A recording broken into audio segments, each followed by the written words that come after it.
Neste momento, iniciaremos este webinar.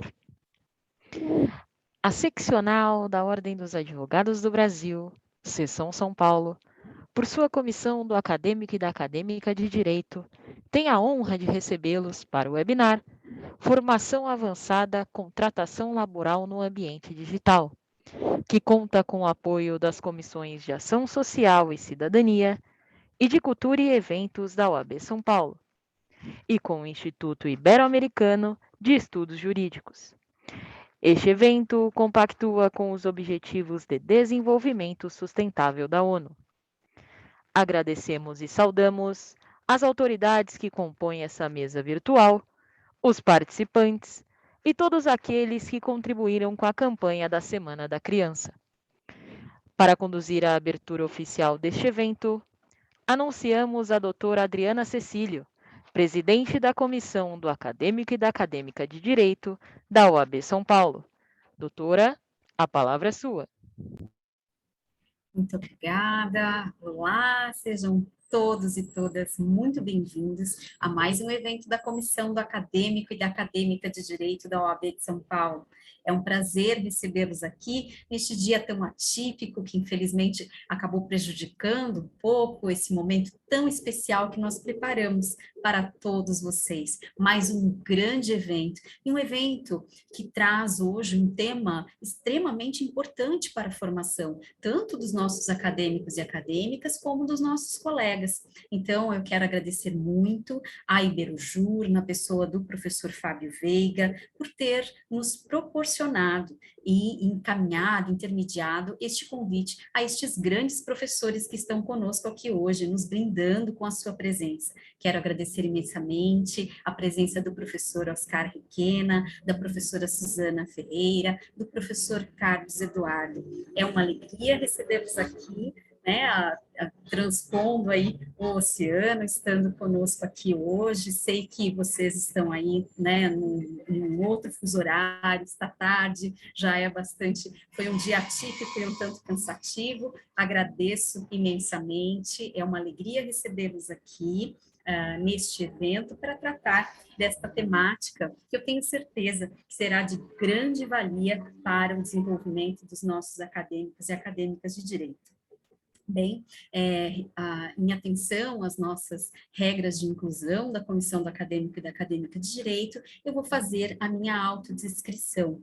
Eu sou uma mulher de cútis branca, estou maquiada, estou com o cabelo preso, com um coque, estou utilizando um casaco marrom, atrás de mim tem uma biblioteca com livros e aparece a guarda da minha cadeira, uma guarda preta. Bem, quero também agradecer muitíssimo a presença e a condução dos trabalhos, que será com certeza aí um trabalho de maestria, conduzido pela nossa coordenadora, a doutora Débora Jimenez, que irá conduzir os trabalhos desta noite. Quero agradecê-la por toda a parceria e pelo trabalho incrível que vem realizando na Comissão do Acadêmico e da Acadêmica de Direito.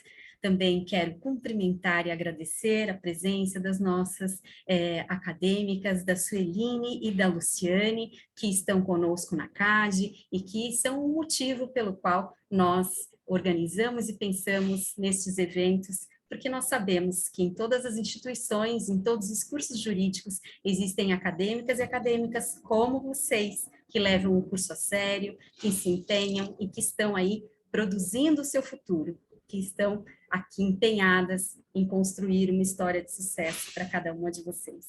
Então, quero passar a palavra para que vocês possam se apresentar e, posteriormente, que nós possamos iniciar o nosso evento. Por favor, Luciane, a palavra é sua.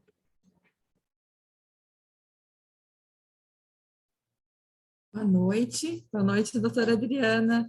É um prazer estar aqui nessa noite com vocês.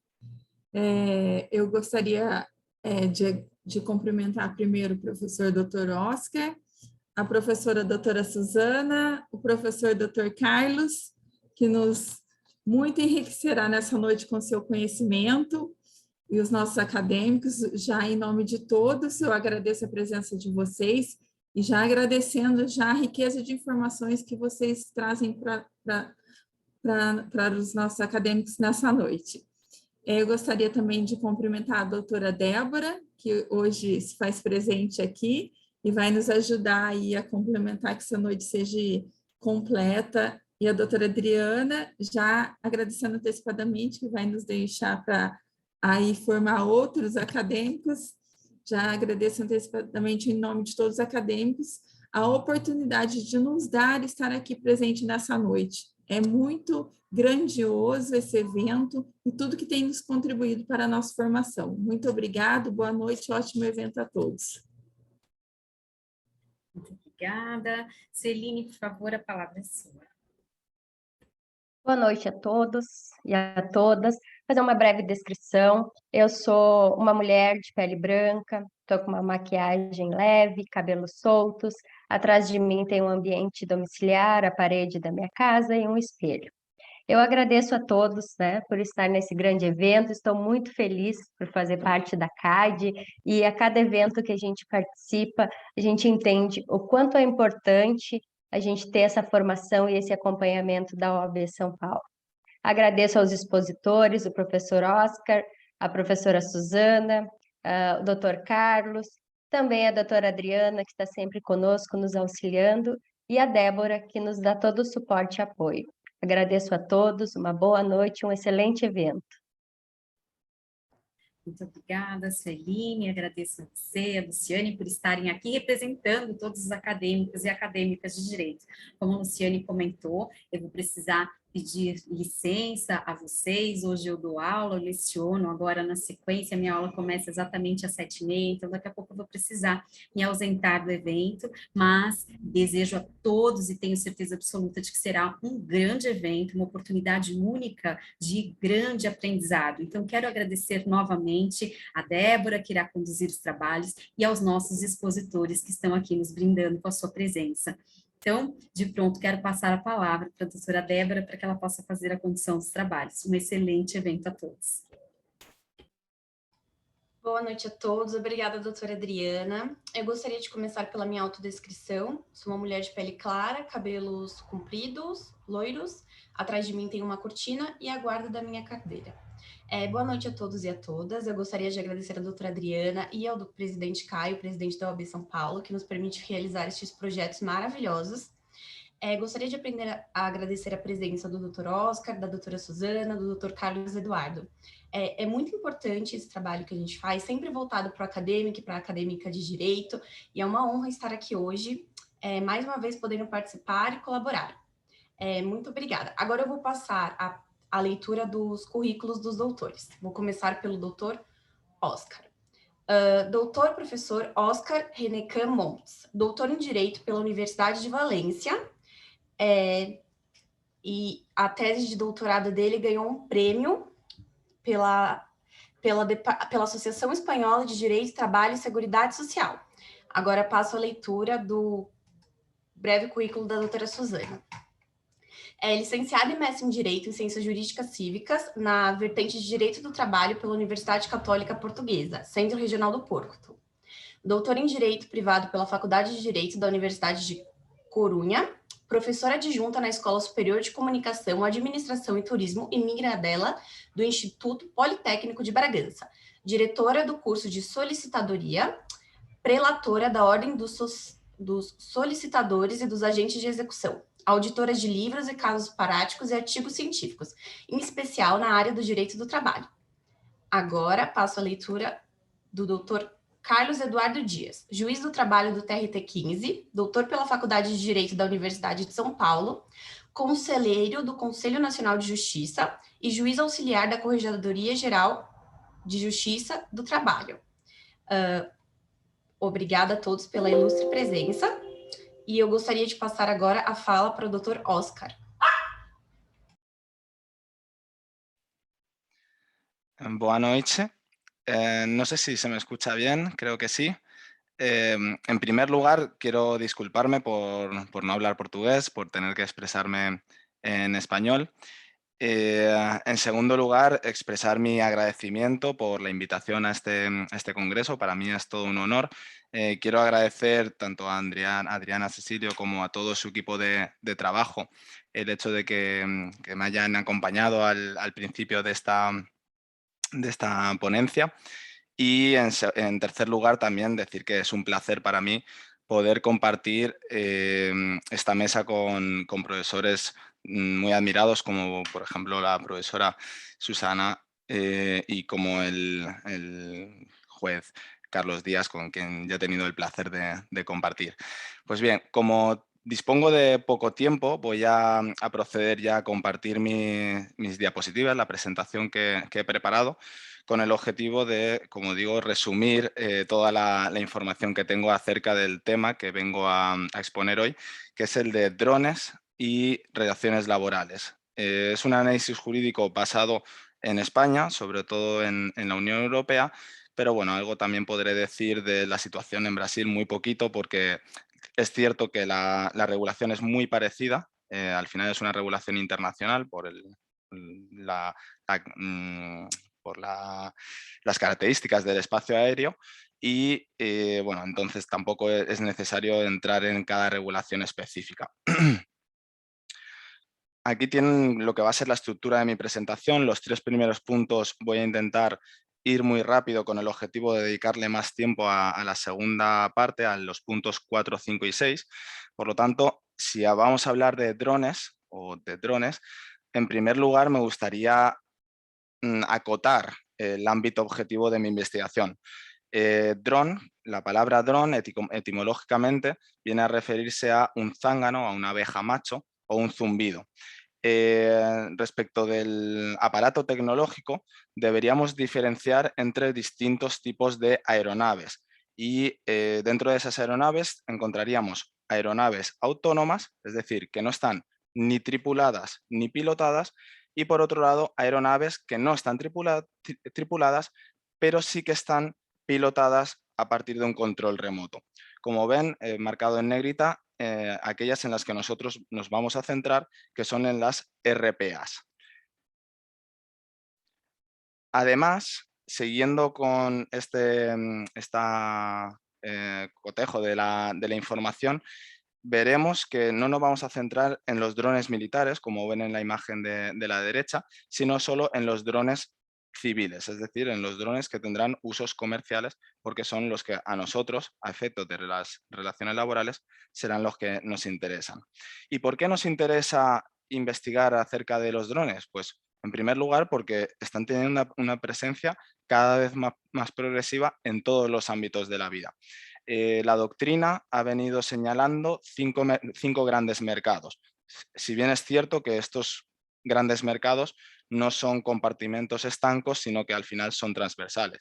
Por ejemplo, el medio ambiente se mezcla con la seguridad nacional, las telecomunicaciones, el ocio o la ingeniería civil. En segundo lugar, nos interesa el tema de los drones porque parece que hay una profesión, como es la del piloto de drones, que puede ir en auge, que puede tener cada vez más presencia dentro de nuestro mercado laboral. Por lo tanto, será necesario entender o analizar si ahí puede haber una relación laboral o no. Por otro lado, me gustaría ya advertir que la regulación de los drones es una regulación compleja y después iré desentrañando los motivos por los que hablo de esta complejidad. Y finalmente, bueno, pues me gustaría concluir con algunas cuestiones jurídico-laborales en relación a este tema que desde la doctrina iuslaboralista se le ha prestado muy poca atención y también desde la perspectiva de la prevención de riesgos laborales. Por lo tanto, creo que es un tema que podría interesar y por eso lo traigo aquí a la Orden de los Abogados de Brasil y a Iberojur, a quien aprovecho para agradecer, que antes se me había olvidado.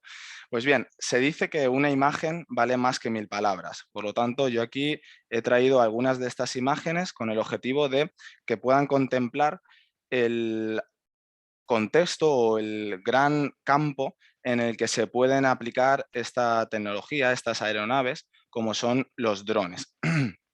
Esta tercera foto que ven aquí, que tiene menos calidad, la he hecho apenas hace 3 horas. La he tomado directamente de mi televisor. Aquí en España ahora mismo hay un volcán en erupción en las Islas Canarias y la noticia se hacía eco de que los drones son una herramienta clave para poder informar, para poder medir la erupción de estos drones y también sus consecuencias. Además, de todas las áreas me gustaría, por resumir, centrarme en la última de las imágenes, esta imagen que está cargando una caja, con el objetivo de que ustedes reflexionen sobre las posibilidades que tienen actualmente los drones de transportar mercancía, si consideran que es legal, si consideran que no es legal, y también, ya que estamos puestos a reflexionar, que reflexionen también acerca de si un dron estaría capacitado y sería legal que actualmente transportase a personas. Pues bien, como les he dicho, estos tres primeros puntos ha sido muy corto el espacio que le he dedicado. Aquí voy a intentar reducir un poco la velocidad porque creo que es necesario para que se comprenda bien. Como les decía al principio, es una regulación muy compleja porque es una regulación multinivel. Tenemos normativa internacional, normativa nacional, tenemos normativa de distintos ámbitos, no solo aeronáutica. Además, es una normativa dinámica. Basta pensar con que actualmente en España tenemos una normativa europea que de alguna forma ha derogado, aunque transitoriamente, la normativa nacional y por lo tanto la normativa nacional, una parte se aplica, otra parte no se aplica, otra parte se dejará de aplicar a partir de unos meses. Por lo tanto, es necesario estar muy atentos al régimen que se está aplicando en cada momento. Luego, además, tiene una terminología técnica, mucha escrita en inglés, y por lo tanto eso también hace que sea muy compleja. Y como hemos visto, se aplica a multitud de escenarios, no solo desde el punto de vista del mercado laboral, sino también en función de características como el peso del dron, el lugar donde se va a volar, el tipo de profesionalidad o el tipo de formación que tiene el piloto, etcétera, etcétera. Si destacamos la normativa básica, al menos en el ámbito de la Unión Europea, podríamos destacar dos reglamentos que son, como ven, bastante recientes. Son de 2019 y sería el 945, que está destinado a regular la normativa sobre los fabricantes de este tipo de drones, y por otro lado el 947, que ya se centra más en las características, en los requisitos que tienen que cumplir los operadores y los pilotos. Obviamente, a efectos de esta presentación, nos interesa sobre todo el 947. No obstante, primero vamos a hablar un poquito sobre ese reglamento delegado 945 para que comprendan los tipos de drones civiles que hay, sobre todo en función de su tamaño, cómo se clasifican en función de su tamaño. Entonces, como pueden ver, obviamente los que pesan menos tienen una categoría inferior porque el daño que pueden producir es inferior a aquellos que, por ejemplo, pues tienen ya una masa, un peso superior a 4 kilos, ¿no? Por ejemplo. Entonces, en todo caso, todos los drones civiles se tienen que identificar por razones de seguridad y existe además un registro de operadores. El operador es la persona que se encarga, que es el responsable de la operación. No tiene por qué coincidir con el piloto, ya lo avanzo. Normalmente sí que coincide, pero podría no coincidir. Entonces, ese registro de operadores también se clasifica en función de la categoría, si es certificada, específica o abierta, siendo la categoría abierta la categoría de menos riesgo, la categoría específica la de riesgo medio y la categoría certificada la de máximo riesgo. En función de qué categoría estemos hablando, los requisitos van progresivamente subiendo. Entonces, para la categoría abierta, en principio solo se exige que el operador, es decir, el encargado de la operación de vuelo, se registre. No es necesario ni la autorización ni la declaración responsable del operador. Sin embargo, existen distintas limitaciones en función de las tres subcategorías en las que se subclasifica esta categoría abierta. Después les mostraré un cuadro donde al menos podemos echar una ojeada, lo vemos todo en un vistazo cómo se clasifica.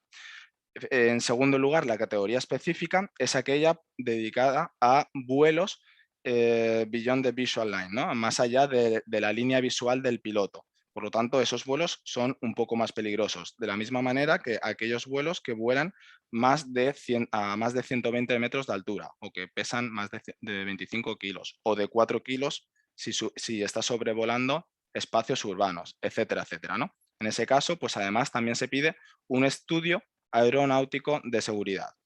Y, en fin, en la certificada, pues cada vez vamos progresando con los requisitos. ¿Cuál es la idea que quiero transmitir con este tipo de normativa?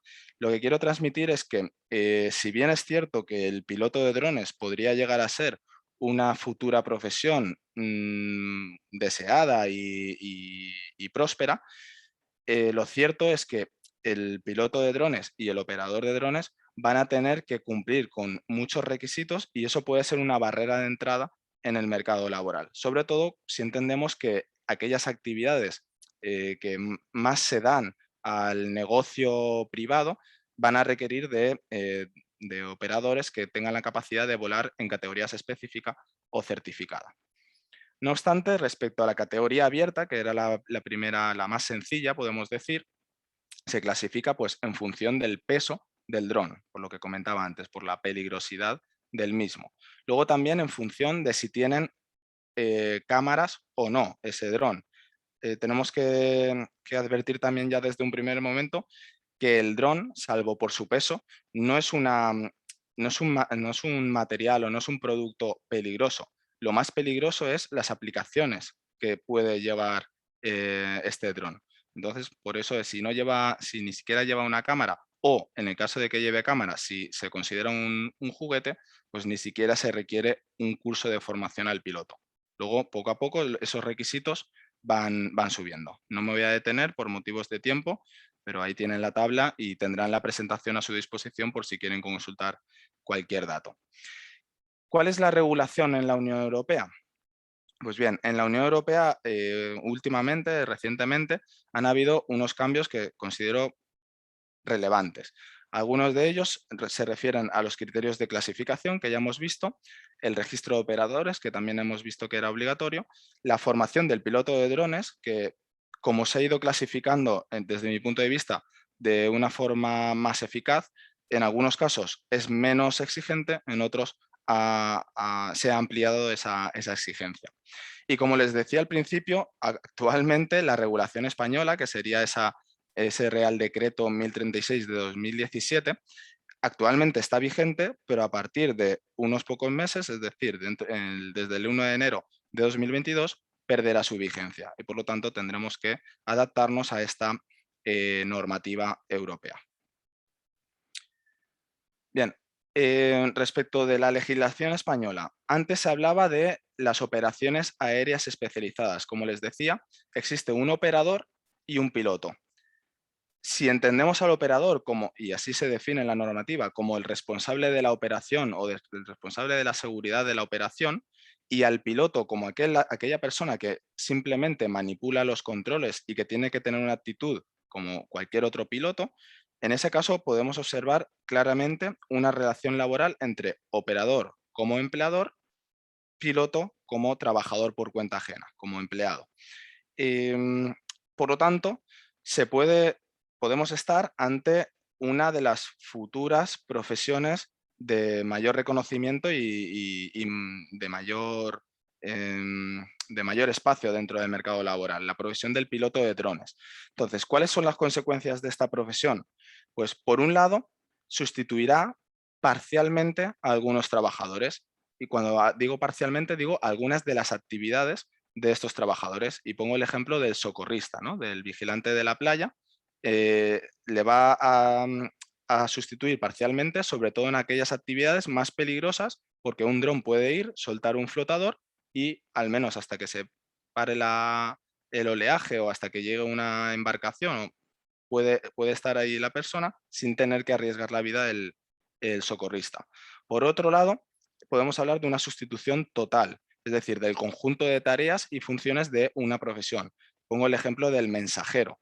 El mensajero, si empieza a propagarse el envío de paquetes a partir de drones, quizá podría llegar a eliminarse la función del mensajero. Y por otro lado, en tercer lugar, la sustitución absoluta. Es decir, cuando el propio dron sustituya al propio piloto de drones. Eso solo sucederá en el caso de que se admitan esos drones que decía al principio que no van ni pilotados ni tripulados. De momento, y creo que el día de hoy es un día propicio para hablar de la inseguridad de las tecnologías todavía, de momento está prohibido y hasta que no se hagan muchísimas pruebas y poco a poco se vaya generando confianza respecto a estos aparatos, no se puede utilizar drones no pilotados ni tripulados y tampoco para el envío de personas.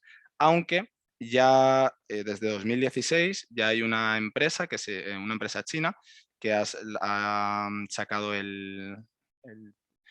un dron que creo que se llama Wuhan 148 o 178, que permite transportar personas, pero de momento solo se están haciendo pruebas en distintos países con el objetivo de ir generando confianza. Bien, desde el punto de vista de las relaciones laborales, aunque hay varios aspectos que podrían ser interesantes, ¿cuál es el que me parece más interesante y que quiero traer aquí? El de los drones y su posible afectación a derechos fundamentales. Como les he dicho antes, los drones pueden ir equipados de cámaras, de micrófonos, de radares, de aparatos electromagnéticos, es decir, pueden prácticamente adaptarse a cualquier función que nosotros queramos que nos satisfaga. Si además de eso le sumamos que son vehículos en movimiento, que pueden estar continuamente grabando o captando imágenes, sonidos, que lo hacen de forma silenciosa, es decir, son sigilosos y que además son volátiles, se pueden meter por huecos que una persona normal no alcanzaría, pues podemos advertir su capacidad intrusiva, ¿no? Entonces, en este caso, la pregunta que nos podemos hacer es, ¿podría el empleador o la empleadora o un detective privado utilizar este medio para conseguir pruebas o bien de que se esté incumpliendo en materia de prevención de riesgos laborales, o bien que se está defraudando al sistema de seguridad social porque estamos cobrando una prestación por incapacidad temporal cuando en realidad nosotros estamos sanos y estamos jugando o haciendo un deporte con los compañeros, etcétera, etcétera? ¿Se podría? Bueno, pues si vamos, por ejemplo, a la regulación de los detectives privados aquí en España, veremos que, si vamos a la regulación de la seguridad privada, veremos que se puede utilizar cualquier medio técnico y así se dice explícitamente. Obviamente, esta regulación se ve limitada por las restricciones de la normativa aeronáutica y también por el respeto a los derechos fundamentales. Por parte del empleador, simplemente sería, en principio, sería tan fácil como alegar que él necesita o ella necesita controlar el rendimiento y la buena fe de su empleador y con ello sería suficiente. Como sabemos, los laboralistas, esto no es suficiente. ¿Por qué? Porque existen derechos fundamentales que limitan estas posibilidades. Respecto de la inviolabilidad del domicilio, yo he traído aquí algunas sentencias nacionales que quitando la sentencia de la Audiencia Provincial de Madrid, el resto, sobre todo la sentencia del Tribunal Superior de Justicia de Madrid y la sentencia del Tribunal Supremo de 2016, vienen a decir que donde no puede llegar una cámara, no puede llegar un dron. Es decir, si tenemos una valla protegiendo nuestra propiedad privada porque nosotros queremos guardar la intimidad, por ejemplo, del jardín, y una cámara no podría llegar, no podría hacerse tampoco desde un dron. ¿Por qué? Porque la jurisprudencia ya ha fallado que lo que no puede hacer ni siquiera la policía es acceder a una casa superior, a un domicilio que esté a mayor altura con el objetivo de conseguir imágenes de ese jardín. Al menos así es como está la jurisprudencia actualmente en España. En segundo lugar, el derecho a la intimidad. El derecho a la intimidad, obviamente, para protegerlo tenemos que tener una limitación temporal. Antes he dicho que el dron puede estar grabando continuamente, pero la captación de imágenes, si nos centramos en ello, se tiene que limitar a la jornada o, en su caso, por ejemplo, con el caso que decía antes del fraude a la seguridad social, eso sería fuera de la jornada, en todo caso, a un tiempo limitado y suficiente. Y respecto a los espacios públicos, pues los privados con menor posibilidad que los públicos. En definitiva, es adaptarse al triple juicio de proporcionalidad. Y por lo tanto, ahora concluiré acerca de si desde mi punto de vista las grabaciones con dron cumplirían con esa proporcionalidad o no. Respecto de los datos personales, pues ya sabemos que la Ley Orgánica de Protección de Datos ofrece un concepto amplio de esos datos personales, pero en cualquier caso, como la tecnología lo permite, la captación de imágenes de estos drones debería someterse al mayor grado de anonimización posible y sobre todo, pues atendiendo a la jurisprudencia, al menos la española, evitar la captación de sonidos. Con esto termino para no pasarme demasiado del tiempo, agradeciendo su atención y bueno, indicándoles mi correo electrónico por si tienen alguna duda o quieren solicitarme esta presentación, estoy a su disposición. Muchísimas gracias. Hasta luego. Muito obrigada, doutor Oscar, foi excelente. Queria muito agradecer, foi ótimo. Agora com a palavra a doutora Suzana. Mais tarde abriremos para questões. Ora, muito boa noite. Quero cumprimentar os palestrantes, anfitriões, bem como todos os participantes. Desde logo também agradecer à Ordem dos Advogados de São Paulo, bem como à Iberojur, em especial ao professor, ao doutor Fábio Veiga. E, portanto, doutora Débora, eu tenho aqui um PowerPoint para colocar, posso? Claro, fica à vontade, acho que já está até aparecendo. Muito bem. Ok. Ora, muito bem. Vou controlar só o tempo, que é para não exceder os 20, 25 minutos que me foram destinados, já está, muito bem. E vamos então iniciar. Há décadas que o teletrabalho é uma espécie de mundo novo. O denominado pai do teletrabalho, norte-americano Jack Nielsen, no início, meus caros, dos anos 70, concebeu a ideia do trabalho ir ter com o trabalhador, em vez de o trabalhador se deslocar até ao trabalho. O antigo cientista da NASA negava tratar-se de uma utopia, até porque o homem já tinha viajado até à Lua e, portanto, nada seria impossível. E durante décadas, efetivamente, o teletrabalho foi aquilo que apelidamos de um eterno mundo novo, até que a pandemia Covid-19 transformou as nossas vidas. Vamos de início. Efetivamente, a maioria da doutrina menciona a dificuldade em encontrar uma noção satisfatória para esclarecer este conceito de teletrabalho. Porquê? Porque o teletrabalho é de facto uma realidade estudada por investigadores de diferentes áreas, o que torna ainda mais complexa esta tarefa. O teletrabalho é analisado de diferentes perspectivas científicas. Há artigos escritos por sociólogos, psicólogos, geógrafos, engenheiros, economistas, gestores. E para além do mais, o teletrabalho acarreta várias possibilidades conceituais, uma vez que poderá estar em causa uma relação de trabalho subordinada, não é? Um contrato de trabalho, autónoma, um contrato de prestação de serviço, ou então ainda mais complicado, numa difícil zona intermédia, a que os italianos até chamam de trabalho parasubordinado, uma relação parasubordinada, perdão. Além do mais, ainda pode ser uma relação jurídica de natureza privada ou pública. Portanto, não é efetivamente fácil encontrar uma noção para esclarecer o conceito de teletrabalho, mas já vamos mais à frente, aquela noção que o Código de Trabalho português fornece, muito parecido, já agora muito semelhante com a CLT brasileira. E desde a sua concepção, o teletrabalho sofreu um processo de desenvolvimento e ao seu significado original como teletrabalho do domicílio juntaram-se outras formas de teletrabalhar. A doutrina europeia alude de forma frequente ao critério que se lhe chama critério locativo, que respeita ao local de trabalho e apresentam-se estas modalidades de teletrabalho. O teletrabalho domiciliário, móvel, em telecentros, e ainda o teletrabalho transfronteiriço ou internacional. Em telecentros, só para esclarecer, são espaços próprios para o desenvolvimento de atividades em teletrabalho.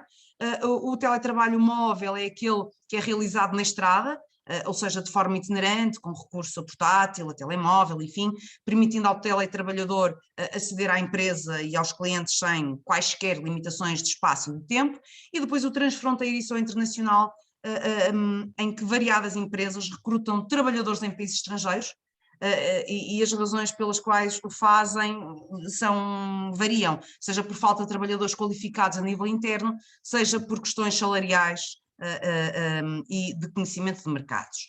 Claro que falamos em teletrabalho, mas nem todas as atividades podem ser teletrabalháveis. Permitam-me inventar esta expressão, não é esta palavra, teletrabalháveis.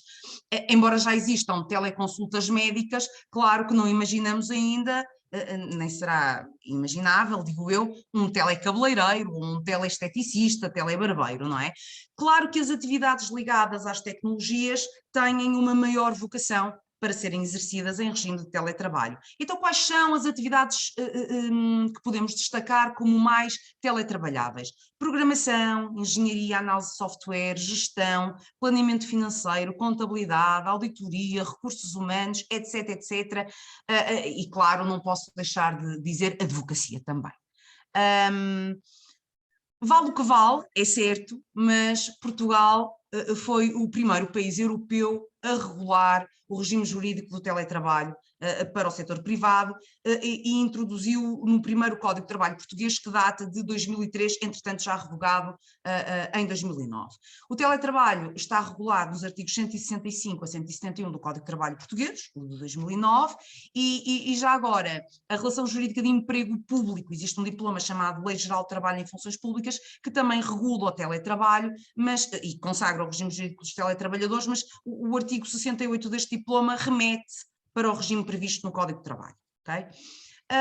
De acordo com o artigo 165 do nosso Código, e sem grandes pormenores, têm de estar preenchidos dois requisitos para que possamos falar em teletrabalho subordinado, como é óbvio, estamos a falar do Código de Trabalho e, portanto, ao direito de trabalho apenas interessam as relações de trabalho subordinadas. A prestação de trabalho, a prestação laboral tem de ser realizada de forma habitual, fora da empresa, claro que também este habitual ou habitualmente, este advérbio tem muito que se lhe diga, mas fora da empresa e com recurso às tecnologias de informação e comunicação. Portanto, quanto ao legislador português, as tecnologias são condição indispensável para a existência do teletrabalho. Portanto, vamos partir da premissa que estamos perante um trabalho subordinado. Se estiver em causa uma utilização singular da informática sem o recurso ao conjunto dos meios de comunicação à distância, não será considerado teletrabalho, mas sim trabalho subordinado no domicílio. Já agora, discussão que talvez não terá grande importância, porque sendo trabalho subordinado no domicílio, será aplicável as regras do teletrabalho pelas suas especificidades comuns. Portanto, é um não problema. O próprio Código de Trabalho português revela os tipos de procedência do teletrabalhador. O que é que eu quero dizer com isto? Pode ser um teletrabalhador externo, alguém contratado para o efeito, ou de um teletrabalhador interno, portanto, aquele que se converte em teletrabalhador em determinado momento da execução do contrato. Claro que num passado bem recente, podemos inventar uma nova tipologia, que são os teletrabalhadores instantâneos, não é? À força da Covid-19, portanto, aqueles que foram obrigados a converter-se em teletrabalhadores num ápice em março de 2020 e obrigados a exercer a sua atividade em regime de teletrabalho por imposição legal. Importante salientar que o teletrabalho nunca foi concebido como um direito dos trabalhadores, nem como uma possível decisão unilateral por parte do empregador, até ao contexto pandémico, ok? Até à pandemia apenas era possível por decisão do trabalhador, em duas situações, muito brevemente, trabalhador vítima de violência doméstica, ok? Obviamente desde que a atividade seja compatível com esta forma de organização de trabalho, esta forma de trabalho, e o trabalhador com filho, atualmente, o trabalhador com filho até a idade até 3 anos, tem direito, ok? Tem direito a exercer a atividade em regime de teletrabalho, quando este trabalho seja compatível com a atividade, ou o teletrabalho seja compatível com a atividade desempenhada pelo trabalhador e a entidade empregadora disponha de recursos e meios para tal. Claro que mudam-se os tempos, mudam-se as vontades e durante estes últimos meses o princípio da voluntariedade, a necessidade de acordo entre as partes não foi necessária. Ao dia de hoje, este princípio já ressuscitou em Portugal, mas daqui a pouco falaremos novamente sobre este assunto, embora já saiba de forma breve. Um princípio fundamental, e aqui a legislação portuguesa não é diferente da brasileira, é o princípio da igualdade de tratamento. Okay? O teletrabalhador terá os mesmos direitos e deveres dos restantes trabalhadores. E o legislador português diz, particularmente no que respeita, passo a ler, à formação e promoção ou carreira profissionais, limites do período normal de trabalho e outras condições de trabalho, segurança e saúde no trabalho e reparação de danos emergentes de acidente de trabalho ou doença profissional. E, portanto, por força deste princípio da igualdade de tratamento, o teletrabalhador terá direito a receber a retribuição estabelecida, de acordo com a sua categoria profissional. Claro que existem aqui grandes probabilidades de se assistir ao enfraquecimento de determinados conceitos remuneratórios, acréscimos de retribuição por prestação de trabalho suplementar ou trabalho noturno, ok? São muitas as questões controvertidas que existem aqui nesta prestação subordinada de teletrabalho, mas só gostaria agora, nos próximos 30 segundos, serem dedicados aqui ao pagamento do subsídio de refeição. Em Portugal, o pagamento do subsídio de refeição é apenas obrigatório no setor público, ok? No que diz respeito ao setor privado, o pagamento do subsídio de refeição ou de alimentação depende de estipulação contratual no contrato individual de trabalho ou resulte de instrumentos de regulamentação coletiva. Este subsídio, embora avoque uma natureza regular e periódica, na maioria dos casos não faz parte do conceito de retribuição e tem como único propósito, óbvio, liquidar ou reduzir os gastos do trabalhador com as suas refeições. E, portanto, resumindo, se o subsídio de refeição for devido ao trabalhador que trabalha nas instalações in loco, em regime de direito privado, ao teletrabalhador deverá continuar a ser paga essa prestação. Relativamente ao pagamento, esta é uma questão muito falada, muito debatida, o pagamento das despesas de energia, de internet, de telemóvel, de telefone, enfim. O artigo 168, se calhar não tem grande importância para vós dizer-vos os artigos, mas aqui a legislação portuguesa parece-me clara, embora exista muita celeuma relativamente a esta questão. O empregador deve assegurar o seu pagamento. Há um artigo que diz exatamente isto. Podemos chamar esta prestação pecuniária o que queiramos, subsídio de teletrabalho, home-based. Para quê? É mesmo a fim de fazer face às despesas de consumo de energia, internet, telefone, telemóvel, enfim. Claro que agora o que se discute atualmente, como irei falar um bocadinho mais à frente, é e que valor. Deve-se estipular um valor fixo, há efetivamente um projeto de lei que estipula um determinado montante, mas depende, ainda está tudo em aberto. Agora, relativamente aos tempos de trabalho, aos limites máximos do período normal de trabalho, perdão. Uma das principais desvantagens apresentadas pela doutrina europeia é o facto de ser frequente o teletrabalhador trabalhar mais horas quando comparado com o trabalhador de um modelo tradicional. Okay? O teletrabalhador poderá ter um horário flexível, é frequente num trabalho por objetivos, cabe a gestão do seu tempo, só que esta flexibilidade até poderá não existir, mas pode existir rigidez no horário de trabalho à distância, e conheço inúmeros casos em que tal acontece. Claro que nas situações de flexibilidade, cumprir as regras sobre o tempo de trabalho, sobre os períodos normais de trabalho, sobre os intervalos de descanso, sobre os descansos diários, efetivamente poderá estar em causa. E muitos serão os teletrabalhadores com uma falsa rigidez do horário de trabalho, uma vez que, o que é que acontece? As horas do trabalho se prolongam para além do horário acordado. E, portanto, o que pode existir é um descomedimento do trabalho. As tecnologias permitem comunicações simples, rápidas, os trabalhadores estão permanentemente acessíveis, a tal presença online permanente, altera-se profundamente as relações laborais no que diz respeito ao tempo de trabalho e acaba por não se diferenciar de forma clara o tempo de trabalho propriamente dito e o tempo para as outras atividades.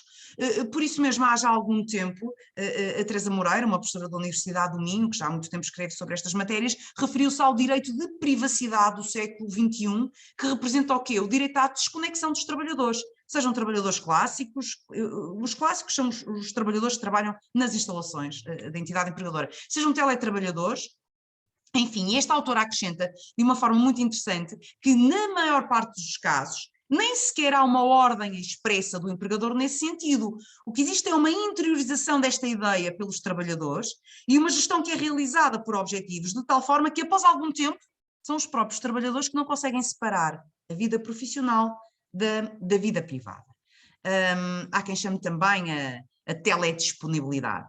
Portanto, concluindo, independentemente da prestação da atividade em regime de teletrabalho ser antes ou depois da Covid-19, podemos efetivamente assistir a uma certa fragilidade a alguns direitos destes trabalhadores. Por exemplo, no que diz respeito às condições de segurança e saúde no trabalho, não existem regras específicas em Portugal.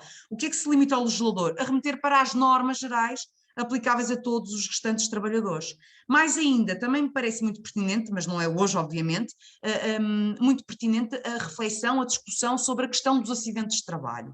Até porque na modalidade de teletrabalho domiciliário, o local de trabalho do trabalhador é o seu próprio domicílio. Brevemente, vantagens e inconvenientes, já muito debitadas pela doutrina, da prestação em regime de teletrabalho. O teletrabalho, isto assim de uma forma muito esquemática, o teletrabalho exibe variadas vantagens.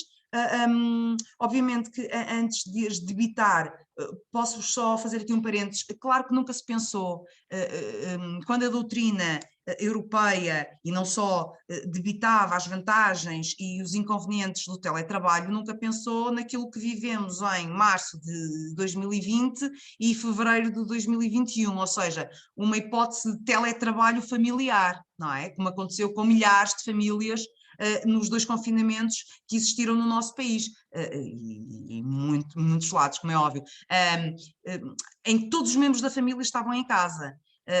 Eu até cheguei a dizer várias vezes, filhos menores sem autonomia suficiente para estar em autogestão, meus caros, o teletrabalho terá sido então para esses pais, trabalhadores que tiveram pela primeira vez essa experiência, terá sido uma experiência traumatizante, muito dura. Vamos então às vantagens. Há que destacar uma das principais conclusões das implicações sociais do teletrabalho, aumento dos níveis de satisfação profissional dos teletrabalhadores. Na modalidade do teletrabalho domiciliário, reduzem-se então as deslocações cotidianas, aumenta o tempo útil do trabalhador, diminuem os acidentes de trabalho, ou podem diminuir os acidentes de trabalho, isto fomos pescando, não é? As várias vantagens apresentadas por inúmeros autores. Fala-se também em flexibilidade horária, em melhoria da qualidade de vida, há quem diga até da qualidade do sono, prestação da atividade sem interrupções, num maior conforto, numa maior disponibilidade para o lazer, até num possível aforro financeiro, na poupança no vestuário, por exemplo, na possibilidade de uma alimentação mais saudável e económica. Há quem diga que não, pelo facto de estarmos em casa, comemos um pão e já está, mas há quem destaque esta possibilidade de não termos que nos deslocar ao restaurante, se estivéssemos nas instalações do empregador, e portanto a conciliação entre a vida pessoal e a vida profissional está presente, mas isto aqui já é aquilo que nós chamamos o pau de dois bicos, está presente como um dos maiores e importantes benefícios de prestar a atividade em regime de teletrabalho. Agora, depois a interferência entre a vida pessoal e profissional e não se conseguir destacar uma da outra, aí é que já não será uma vantagem, mas será claramente um inconveniente. Relativamente às desvantagens, sempre se destacou como um dos maiores inconvenientes do teletrabalho no domicílio, o isolamento social. Claro que esta desvantagem pode ser atenuada pelos encontros, olhem, como nós, à distância, pela regularidade com que se fazem as reuniões Zooms, enfim. Também se fala na difícil defesa dos respectivos direitos coletivos. Há uma autora que diz mesmo, o teletrabalhador dificilmente exercerá o seu direito à greve. Pode existir então a tal interferência que eu acabei de mencionar há pouco, constante entre a vida pessoal e familiar. Há quem chama até, um autor francês, os curtos-circuitos entre os dois planos, e portanto podemos assistir a uma invasão do tempo de trabalho no tempo livre. Há quem destaque também a invisibilidade dos teletrabalhadores. Quem não é visto não é lembrado. Mas obviamente que se todos, a maioria dos trabalhadores estiver neste regime, este inconveniente também será ultrapassado. Temos ainda o facto de ser frequente o teletrabalhador trabalhar mais horas, quando comparado com um trabalhador que trabalha nas instalações do empregador. Aqui há uns tempos li que um empregador norte-americano chegou a mencionar que os seus teletrabalhadores conseguiam fazer em 25 horas o que estavam habituados a fazer em 40 horas. Okay? Do ponto de vista da entidade empregadora, efetivamente o recurso ao teletrabalho permite a muitas empresas o quê? Recrutar de forma mais eficiente pessoal mais qualificado, uma forma de atrair trabalhadores com capacidade técnica difícil de encontrar, e claro que através do trabalho, do teletrabalho, esta barreira geográfica desaparece. Há quem também destaca a redução de custos, rendas, consumo de energia elétrica, pagamentos de subsídios de transporte, na sequência da diminuição das necessidades de espaço e de uma melhor gestão dos recursos humanos, muitas das despesas fixas convertem-se em variáveis. Temos ainda o aumento da produtividade do trabalhador, uma redução do absentismo, condições climatéricas adversas, greves de transportes, já não é uma desculpa para o trabalhador não trabalhar. Claro que o teletrabalho também força uma mudança de mentalidade, assistindo-se àquilo que podemos chamar ao amadurecimento da gestão empresarial. Claro que aqui o ponto fundamental é a gestão por objetivos. Eu lembro-me que há mais de 10 anos que a Microsoft Espanha estimula a prática do chamado trabalho flexível, e a antiga responsável da qualidade dos serviços referia num vídeo que assisti que não é importante quantas horas o trabalhador trabalha, o importante é que consiga atingir os objetivos. E portanto isto é uma verdadeira inversão do paradigma de gestão. No que diz respeito às desvantagens, claro que é frequente a referência ao elevado investimento inicial em equipamentos, em serviços, custos em comunicações, a dificuldade em gerir o trabalho em equipa, a prevenção de riscos laborais, uma questão muito delicada, porque a atividade desenvolve-se fora das instalações da entidade empregadora, do empregador. Portanto, o ideal será o quê? Ministrar formação aos trabalhadores sobre a prevenção desses mesmos riscos. Claro que outra desvantagem será ainda a questão da segurança na gestão da informação.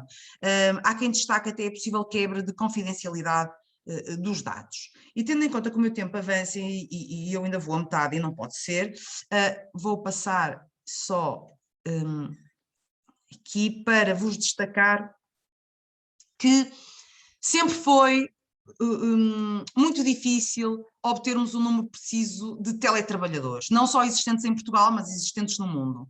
Obviamente pela sua dimensão, a literatura sempre nos foi dizendo que o país com o maior número de teletrabalhadores foi os Estados Unidos, os Estados Unidos da América, mas para todos os efeitos, o número preciso de teletrabalhadores existentes em Portugal, deixem-me focar em Portugal, foi sempre difícil de obter. E interessante que pensar que Portugal já tem desde 2013 um regime jurídico tão, após o Acordo Quadro Europeu sobre o teletrabalho, passado um ano tivemos uma série de artigos no primeiro Código de Trabalho português, como mencionei há pouco, e temos uma série de artigos a regular este fenómeno. A vizinha Espanha, como dizia o professor Óscar, o meu primo, os nossos primos espanhóis, até há bem pouco tempo tinham um singelo artigo no Estatuto dos Trabajadores. E interessante perceber que a percentagem de teletrabalhadores espanhóis sempre foi maior à percentagem de teletrabalhadores portugueses. Portanto, não há, vale o que vale o que estou a dizer, não é? Mas não há um nexo causal entre uma legislação minuciosa e detalhada e, efetivamente, depois na prática, esse número de teletrabalhadores. É engraçado que depois... Não, antes disso, tínhamos os inquéritos onde é que conseguíamos ver números de teletrabalhadores, ainda por cima difíceis porque mesclavam os teletrabalhadores subordinados com os teletrabalhadores independentes, quando ainda ficava mais difícil perceber quantos teletrabalhadores subordinados existiam. Tínhamos os inquéritos promovidos pela Eurofound e pouco mais. Atualmente já não dizemos a mesma coisa. Durante este contexto pandémico, o INE, Instituto Nacional de Estatística, em Portugal, foi-nos dando estatísticas do número de teletrabalhadores. Só que os últimos dados, pelo menos aos quais eu tive acesso, são de fevereiro de 2021. Portanto, o facto de já se estar... já não ser tão frequente, não é? Faltam-nos aqui já dados destes últimos meses. Poderá, não estou a dizer que significa, mas poderá significar alguma coisa. Em jeito de conclusão, Qual é a principal contrariedade ao crescimento do teletrabalho nas últimas décadas? Porque não vinhamos com histórias, caríssimos. Se não fosse a Covid-19, o teletrabalho teria ficado no anonimato, como tem, ou quase no anonimato, na sombra, na penumbra, como tem ficado estes últimos 40 e tal anos. E qual foi a principal contrariedade ao crescimento do teletrabalho nestas décadas antes Covid-19? Digo eu que é uma resistência dos empregadores. Sabem que, em jeito de brincadeira, muitas das entidades empregadoras e muitos dos nossos superiores hierárquicos pensam que o teletrabalho é sinónimo de teledescanso. E, portanto, se não estão lá a controlar-nos, se não nos veem, acham que nós não estamos... não vou generalizar, como é óbvio, mas pensam que teletrabalho, ou muitos deles, pensam que teletrabalho é sinónimo de teledescanso. E eu acho que estes 2 confinamentos que tivemos, este contexto pandémico desde março de 2020, veio demonstrar para muitos, também não é para todos, não vou generalizar, que o teletrabalho, meus caros, foi uma verdadeira teleexaustão. Portanto, acho efetivamente que a resistência dos empregadores é aqui importante. Agora, efetivamente o contexto pandémico forçou, ou antes de forçar, explotou a obrigatoriedade da execução da atividade em regime de teletrabalho, desde que se esteja perante uma atividade teletrabalhável, como é evidente, e portanto estamos no início do debate sobre a possibilidade do trabalhador ter um direito ao teletrabalho. Já disse no início, temos algumas reservas sobre esta possibilidade. Claro que não podemos negar que o teletrabalho evoluiu de marginal para central, mas esta centralidade não se dissipará, parece-me. Mas a imposição ao empregador, fora das situações legalmente previstas, de um direito ao teletrabalho, por parte do trabalhador, parece-nos que poderá ser descomedida. E, portanto, resumindo, defendemos a manutenção da necessidade de acordo entre as partes, até porque, para todos os efeitos, estamos desde a década de 70 perante uma considerável ferramenta na gestão dos recursos humanos no mercado, que obviamente que é extremamente competitivo. Tenho ainda neste diapositivo as características, porque efetivamente existem muitos trabalhadores que se adaptaram muito bem ao teletrabalho e outros que mal puderam e mal a entidade empregadora permitiu, voltaram às instalações do empregador. Portanto, nem todos têm as características, não é? O teletrabalhador deverá, isto assim de uma forma assim muito resumida, ser organizado, motivado, responsável pela gestão do seu tempo e efetivamente temos que ter um superior hierárquico que confie que estamos a teletrabalhar e não a teledescansar, como referi há pouco. Agora mesmo, em jeito de conclusão, em maio, em Portugal, houve um debate no nosso Parlamento com a apresentação de vários projetos de lei para regular o teletrabalho, para além do que já está no nosso Código de Trabalho. O debate destacou as diferenças entre os vários projetos de lei de diferentes partidos políticos. Para já está tudo aquilo que nós dizemos em Portugal, não sei se se utiliza no Brasil, em águas de bacalhau, não está. Temos um grupo de trabalho denominado para o teletrabalho, que neste momento não tem reuniões agendadas. Ainda ontem no Jornal Público, um jornal de destaque nacional, referia que a expectativa é que possa haver uma reunião na próxima semana, para retomar os trabalhos na especialidade, para permitir que o processo legislativo siga o seu curso antes de se iniciar a discussão do Orçamento de Estado para 2022. E, portanto, se isso não acontecer, entretanto, dificilmente o processo estará concluído antes do final do ano. Resumindo, vamos ter de aguardar. Neste momento, em Portugal, por força deste diploma, regressamos à regra da voluntariedade, a não ser naqueles casos excepcionais referidos no início. Portanto, só em casos muito excepcionais, como pessoas com condições de imunodepressão mediante certificação médica, trabalhador que possui deficiência com grau de incapacidade igual ou superior a 60%, um trabalhador que tenha filho ou outro dependente da carga, independentemente da idade, com deficiência ou doença crónica, que de acordo com orientações da Autoridade da Saúde seja considerado doente de risco e que, portanto, que possa estar impossibilitado de assistir às atividades letivas presenciais. Só nestes casos é que os trabalhadores têm direito como direito prestativo ao teletrabalho.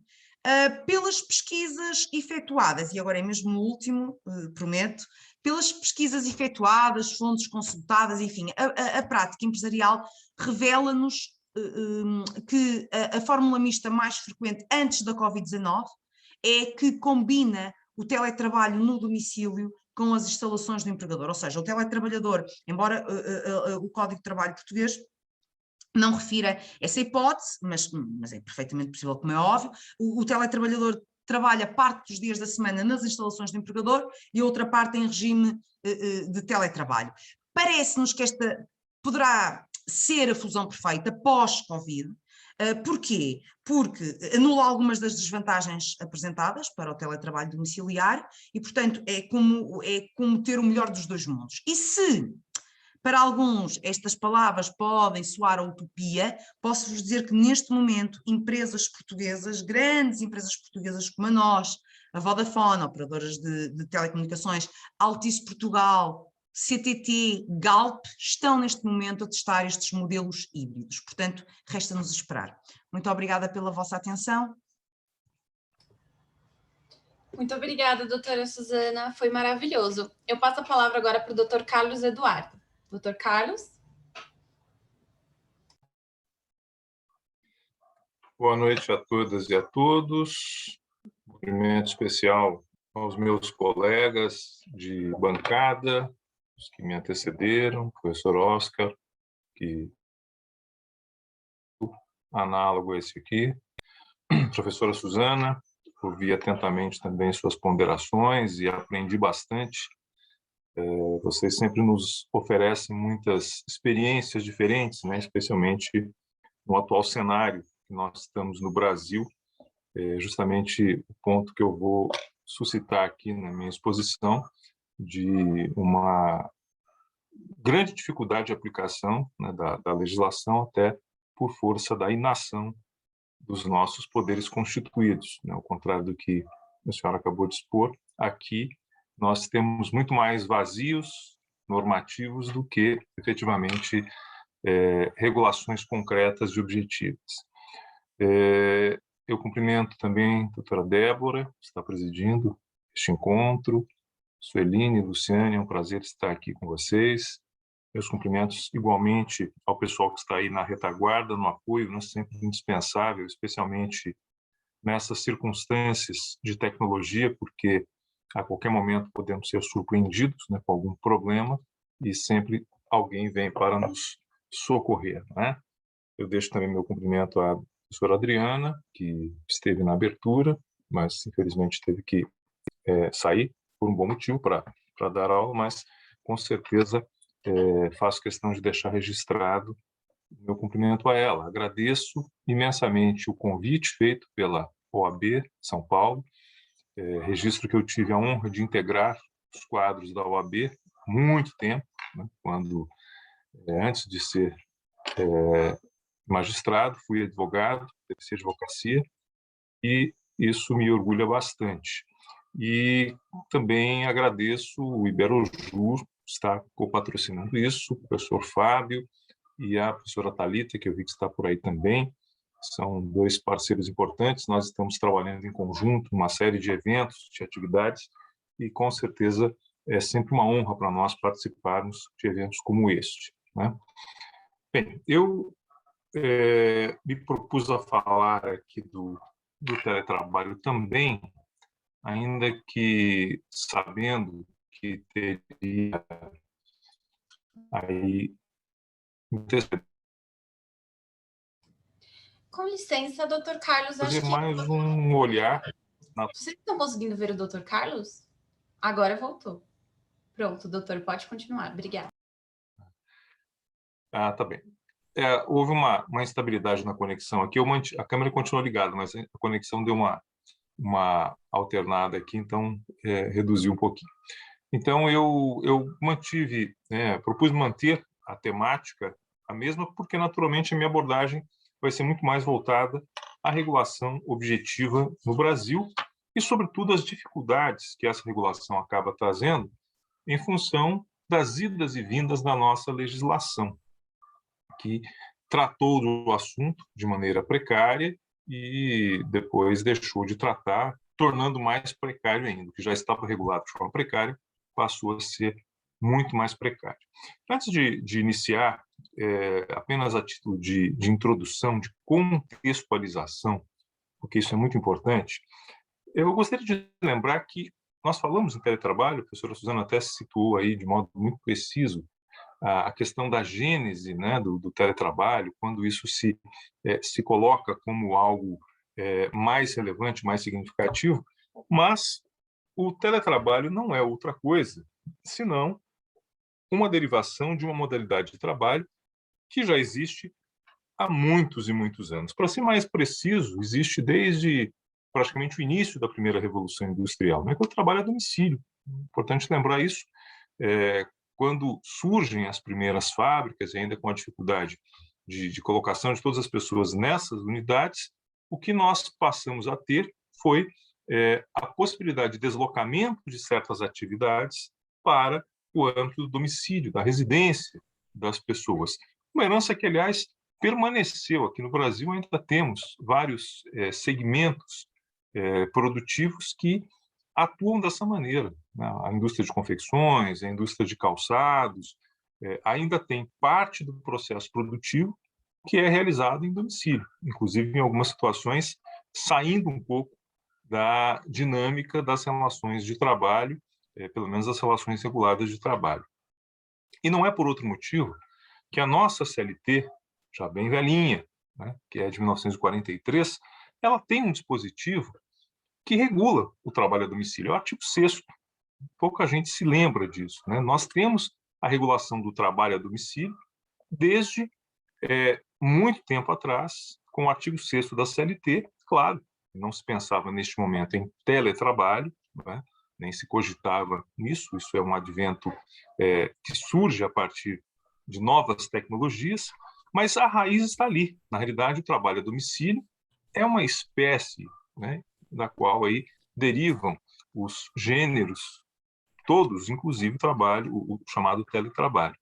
Mas eu chamo a atenção disso porque nós temos essa regulação desde a origem da CLT, né, que é o artigo 6º, e que coloca claramente uma equiparação conceitual, talvez a exemplo um pouco do que veio a ser tratado no âmbito da legislação portuguesa, no sentido de não haver distinção entre o trabalho realizado no estabelecimento do empregador e aquele executado no domicílio do empregado. Mas, em reforço a isso, e já entrando numa seara próxima do teletrabalho, nós tivemos uma inserção de um dispositivo em 2011 na CLT que veio a falar que o uso de meios tecnológicos, meios eletrônicos e outras formas de supervisão e controle remoto se equiparariam aos meios pessoais de supervisão, controle ou controle presenciais. Este foi um parágrafo acrescido na nossa legislação em 2011. E, com isso, nós passamos a ter algum regramento sobre o teletrabalho, ainda que de modo modesto, apenas traçando ali um paradigma para, inclusive, equiparar os trabalhadores presenciais, os trabalhadores a domicílio, né? E aí lembrando que não valeria apenas para o teletrabalho, mas pensando na lógica de um trabalho mediante o controle e supervisão com recursos tecnológicos. Isso vigorou, né, a partir ou 10 anos atrás, né, a partir de 2011, já com bastante intensidade. Em 2017, com a chamada reforma trabalhista, que nós fomos ter uma regulação efetiva dessa temática, né, no contexto aí, em um contexto de ampla precariedade, que foi o que a reforma trabalhista trouxe, né, como todos sabemos, reduziu direitos, precarizou direitos, criou formas de contratação flexíveis, formas de contratação que retiraram a proteção social, e uma delas foi o teletrabalho. Não que o teletrabalho em si tenha este significado, e por isso faço esta ressalva. O ponto central aqui é que o teletrabalho veio a ser regulado de modo mais abrangente no Brasil exatamente no período que foi editada a reforma trabalhista, ou no contexto da reforma trabalhista. Então, foi feito com a intenção, assim como outras figuras, como o trabalho intermitente, por exemplo, foi feito com a intenção precisa e clara de criar uma maneira precária de trabalho, ainda que a finalidade não seja necessariamente essa. Nós vimos aí, a professora Suzana falou, eu não vou repetir, as vantagens e desvantagens desse tipo de modelo, tanto para empregados como para empregadores. Então, nós tivemos, a partir daí, a regulação nos artigos 75A e seguintes da CLT, e de uma maneira bastante incompleta, de uma forma criando alguns vazios que me parecem que não foram ainda preenchidos e que vão e tem gerado muitos problemas na hora da aplicação concreta dessas disposições. Então, isso é algo que frequentemente nós nos deparamos, nós enfrentamos quando analisamos a chamada jurisprudência trabalhista.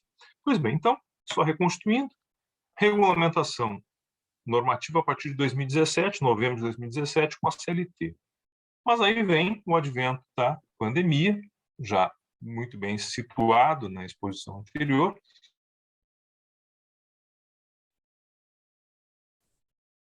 naturalmente previstas soluções que não estavam imaginadas sequer.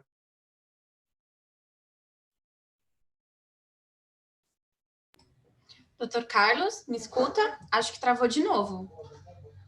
Um pequeno probleminha com o áudio do Dr. Carlos.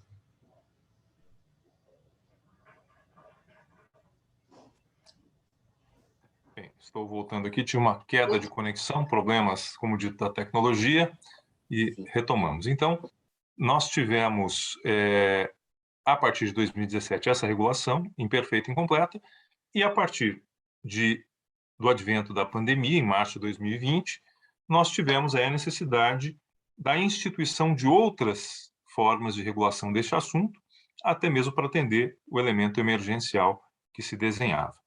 E aí que foram, né, as respostas claudicantes do Estado brasileiro. Nós sabemos que isso foi feito por intermédio de medidas provisórias, né, aqueles atos normativos editados pelo Poder Executivo, com força de lei, mas com caráter de provisoriedade. E a primeira medida provisória, 927, de número 927, ela foi editada no dia 22 de março, mas ela vigorou apenas até o dia 30 de julho de 2020. Por quê? Em razão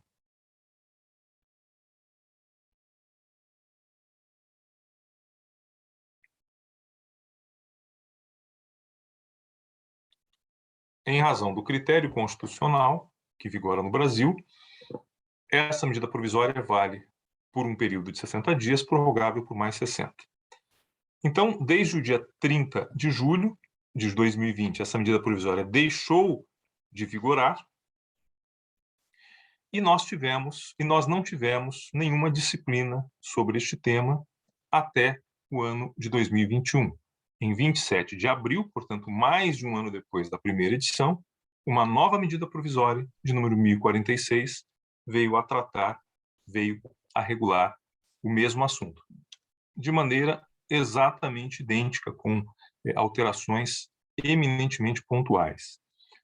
Essa medida provisória, a exemplo da que antecedeu, também não foi confirmada pelo Congresso Nacional e vigorou, portanto, até o início de setembro. Então, o panorama no Brasil, vejam só que coisa interessante, é absolutamente caótico do ponto de vista normativo. Porque desde 2017 temos a CLT, entre março e julho de 2020, uma medida provisória com força de lei, regulando de forma diferente. Depois de julho de 2020 a abril de 2021, novamente a aplicação da CLT. De abril a setembro de 2021, nova medida provisória. E desde setembro, já há mais de um mês, ou quase um mês, estamos novamente com o texto da CLT. Bom, isso causa uma absoluta e profunda insegurança jurídica, porque há, claro, aspectos diferentes regulados pela CLT e pelas normas que foram editadas pelo Poder Executivo.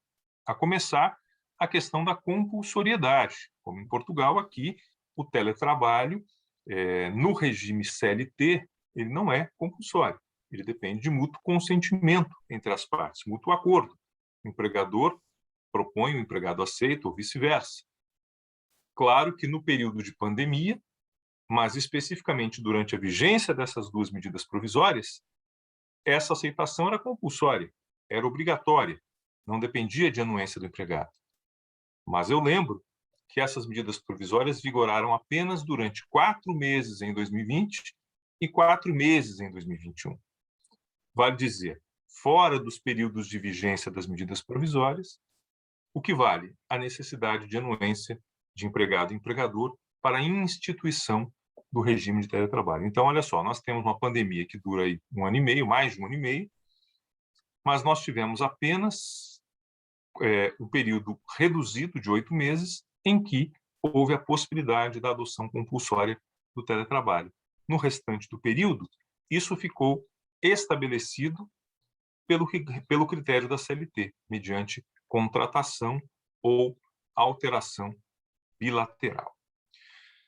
Outro ponto delicado na nossa regulação e que gera essa dissonância, essa divergência, está relacionada à questão da infraestrutura ou dos equipamentos necessários para o trabalho remoto, trabalho à distância. A CLT prevê que isso vai ser objeto de um contrato escrito entre empregador e empregado, sem especificar de nenhuma forma como isso deve ser feito. Apenas diz, isso será objeto de um contrato, e nós sabemos naturalmente que este contrato, pela natureza da relação entre as partes, será um contrato impositivo por parte do empregador.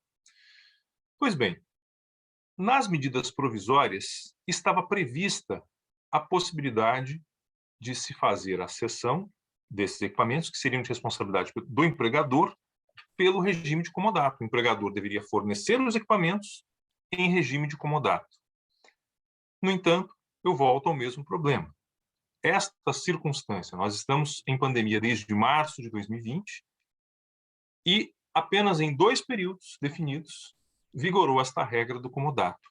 E nos demais períodos? Nós não temos nenhum tratamento normativo que vá dizer o que acontece com essas situações, como um gravame, não é? E aí, uma menção especial aos ilustres professores estrangeiros que, eventualmente, podem não conhecer essas particularidades do nosso modelo. A Constituição brasileira prevê que, em não havendo aprovação da medida provisória pelo Congresso Nacional, que foi o que aconteceu nesses 2 casos, ela vigorou com força de lei pelos 120 dias. E o Congresso não aprovou. Qual é o resultado disso? O resultado é que cabe ao próprio Congresso Nacional definir, por um ato normativo dele, Congresso, quais são os efeitos jurídicos daquelas relações estabelecidas. E o nosso Congresso não fez isso. Simplesmente disse que não há nada a se dizer. Então, gerando um cenário caótico de total insegurança, porque muitas pessoas ainda continuam em teletrabalho, né? Mas hoje aplicando-se a CLT, que, por sua vez, nada trata com relação à questão do uso de equipamentos, da utilização de não só equipamento, mas toda a infraestrutura relacionada ao exercício do teletrabalho. Não é? Então, outro ponto difícil para nós enfrentarmos no âmbito da legislação brasileira. Um outro aspecto que é muito preocupante, a professora Suzana citou muito bem isso, né? O que nós temos visto hoje, especialmente na pandemia, é que a adoção do teletrabalho massificado, né, de modo generalizado, por necessidade, naturalmente, gerou uma impressão também generalizada de que todos estão disponíveis a qualquer momento. Aliás, hoje foi um dia peculiarmente tranquilo para boa parte das pessoas, porque o WhatsApp ficou mudo, não é? Mas todos sabemos que, quando isto funciona, é um verdadeiro inferno na vida de todos. Sejam juízes, advogados, professores. As pessoas perderam completamente a noção do que é tempo de trabalho e tempo de descanso, especialmente o chamado direito à desconexão. E é muito comum, é recorrente, que as pessoas sejam acionadas completamente fora dos horários regulares de trabalho. Então, sobretudo essa mistura que ocorreu do trabalho em casa, literalmente em casa, e com a associação de outros elementos, né? Tudo isso levou a um cenário de absoluta inexistência de limites para que se pudesse obter o trabalho da forma como devidamente caracterizado. E para nós aqui, há um elemento adicional. Por quê? Porque há um nítido conflito normativo no que diz respeito a esta questão. Eu falei agora há pouco que o parágrafo 1º do artigo 6º da CLT, parágrafo único, melhor dizendo, ele diz que os meios telemáticos de controle, os meios remotos de controle e supervisão, se equiparam aos meios presenciais de controle e supervisão. Vale dizer que a CLT diz que se eu tiver meios de controlar remotamente o trabalho de alguém, isso tem o mesmo efeito daquele controle feito presencialmente com o trabalhador. Pois bem, o artigo 62, inciso 3º da CLT, que foi acrescentado pela reforma trabalhista, ele diz que os trabalhadores em regime de teletrabalho não estão sujeitos ao regime de controle ou de jornada de trabalho. Nós temos um conflito normativo, duas normas que falam coisas antagônicas. E não dá para simplesmente adotar o critério da norma posterior, revoga anterior, porque o cenário é muito mais complexo, inclusive tem particularidades no mesmo artigo 62 que permitiriam uma certa relativização de uma suposta impositividade da norma. Então, numa leitura possível, que é a minha em particular, a adoção do teletrabalho não elimina, por exemplo, o direito às horas extras, desde que fique caracterizado que o empregador poderia controlar o trabalho do empregado e que esse empregado trabalhava além dos limites estabelecidos pela legislação aplicável ao caso concreto. Então, vejam que cenário complicado este, né? Mas não é só. Este cenário é tão complicado que as medidas provisórias que vigoraram nesse período já mencionado, elas trouxeram disposições específicas sobre isso, não sobre o controle em si, mas trouxeram duas regras extremamente interessantes. A primeira, se o empregador não trabalho, o período que deveria ser trabalhado é considerado de trabalho. Ou seja, dito de outro modo, mesmo que o empregador, se o empregador não fornecesse os equipamentos para o empregado trabalhar, deveria-se considerar que ele estivesse trabalhando, mesmo que não tivesse prestado serviço algum. Bom, mas isso contraria a lógica da inexistência de controle. Pior que isso, alguém, dando ali uma de espertalhão, inseriu um dispositivo que dizia que acionamentos do trabalhador por aplicativos de mensagens, mesmo que fora do horário de trabalho, não configuraria hora extra. E aí há duas bobagens simultâneas. A primeira é que, se não há regime de limitação de jornada, não pode haver mensagem fora do horário de trabalho. Segunda bobagem. Se a mensagem foi enviada fora do horário de trabalho, mesmo que a lei diga que não é hora extra, porque horário de trabalho é de trabalho, horário de descanso é de descanso. Como dito, isso tem a ver com o inafastável direito à desconexão. Então, percebam o quanto nós tivemos aí de problemas a partir de uma redação mal feita, desde a CLT, que foi incompleta, imprecisa, passando por duas medidas provisórias igualmente mal feitas e que tiveram uma vigência temporal delimitada, completamente desconectada das necessidades relacionadas à pandemia. Um último problema, antes de entrar aí nas minhas considerações finais, diz respeito às questões de saúde e segurança do trabalho.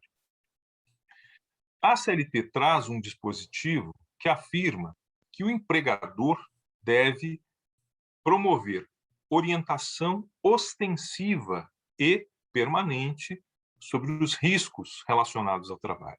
A CLT criou uma obrigação, um dever objetivo do empregador, no sentido de cuidar para que o empregado possa ter um ambiente de trabalho saudável. Porém, um ambiente de trabalho que não é controlável pelo empregador. Sobretudo porque teletrabalho não significa necessariamente trabalho em casa. Claro, na pandemia o foi, por força das circunstâncias. Mas nós sabemos que existem formas de se executar o teletrabalho que não são na casa do empregado, mas são em outros lugares. Aliás, seria uma das vantagens que o teletrabalho traz. Mas como ficam eventuais doenças ou eventuais acidentes de trabalho que o empregado teve em regime de teletrabalho?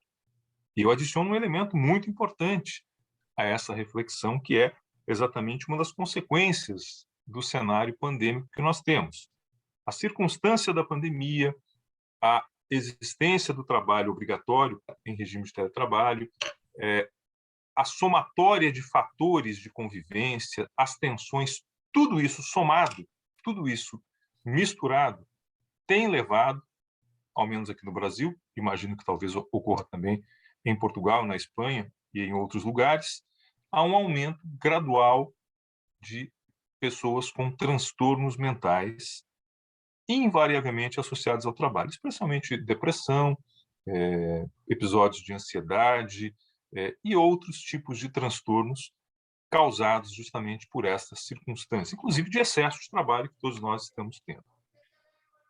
Há um debate por vir, muito severo, no sentido de saber o quanto isso vai acarretar em termos de responsabilidade do empregador, sobretudo no caso brasileiro, em que, como dito, nós temos aí uma bipolaridade legislativa, normas que pipocam aqui e ali, tratando de modo diferente uma situação que deveria ser a mesma. Afinal, nós estamos em pandemia desde março de 2020, mas por incompetência do nosso governo, na edição da medida provisória, ele não teve capacidade de articulação a ponto de fazer com que essa medida provisória conseguisse prevalecer ao longo aí de todo o período pandêmico. Então, este é um cenário muito complicado, que com certeza vai render muito trabalho aí para os advogados e advogadas, né?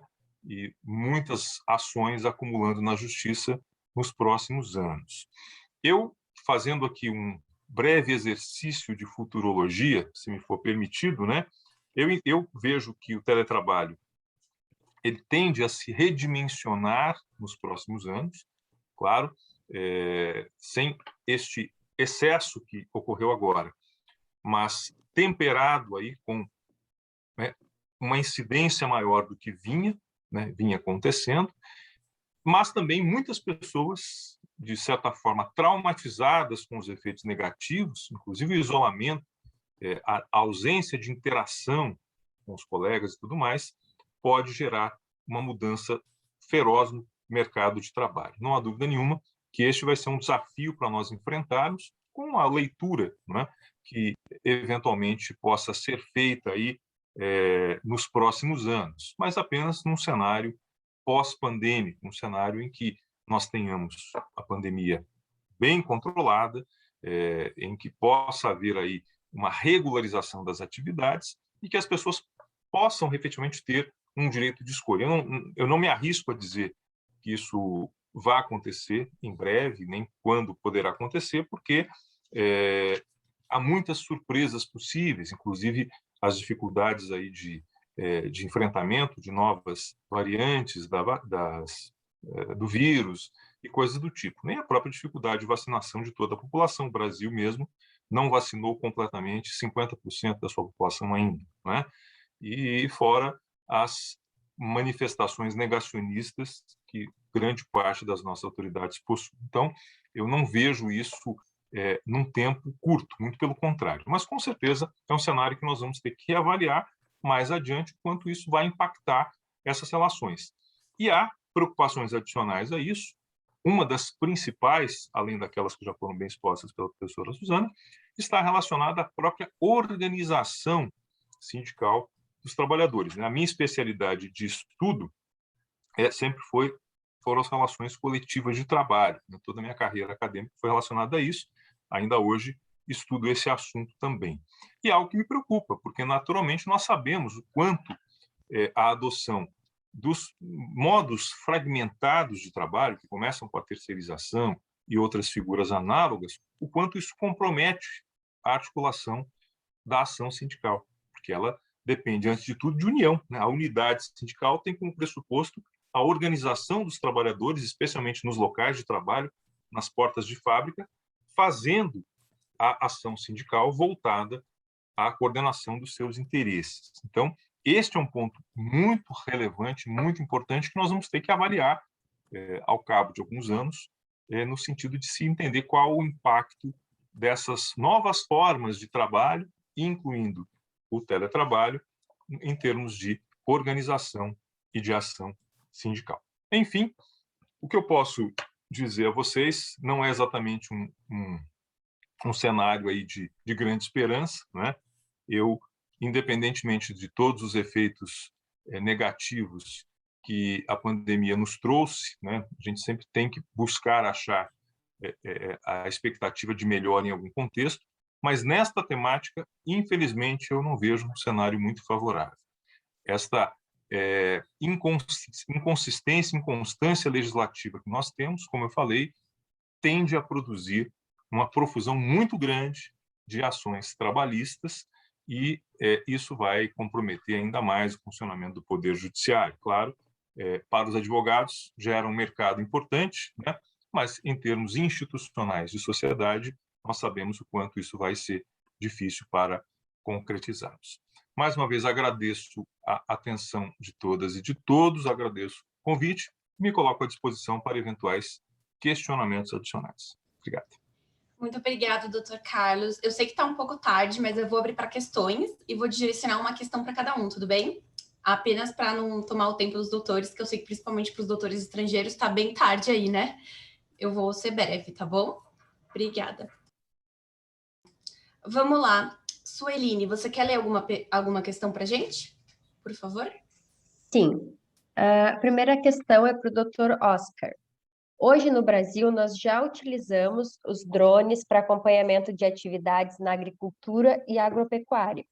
Também é utilizado em algumas atividades de segurança do trabalho para acompanhamento de trabalho em altura, onde não há necessidade de subir um segundo trabalhador para fazer esse serviço de acompanhamento.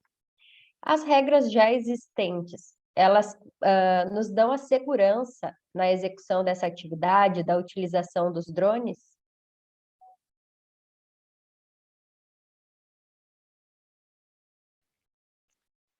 Si he entendido bien la pregunta, se refiere a si con las reglas actuales que hay en materia de prevención de riesgos laborales es suficiente para, bueno, para estar tranquilos de cara a cubrir posibles accidentes y demás. ¿Verdad? ¿Es esa? Isso Perfecto. mesmo. Perfecto. Bien, desde mi punto de vista sí que son suficientes porque lo que hacen los drones no es más que, en su caso,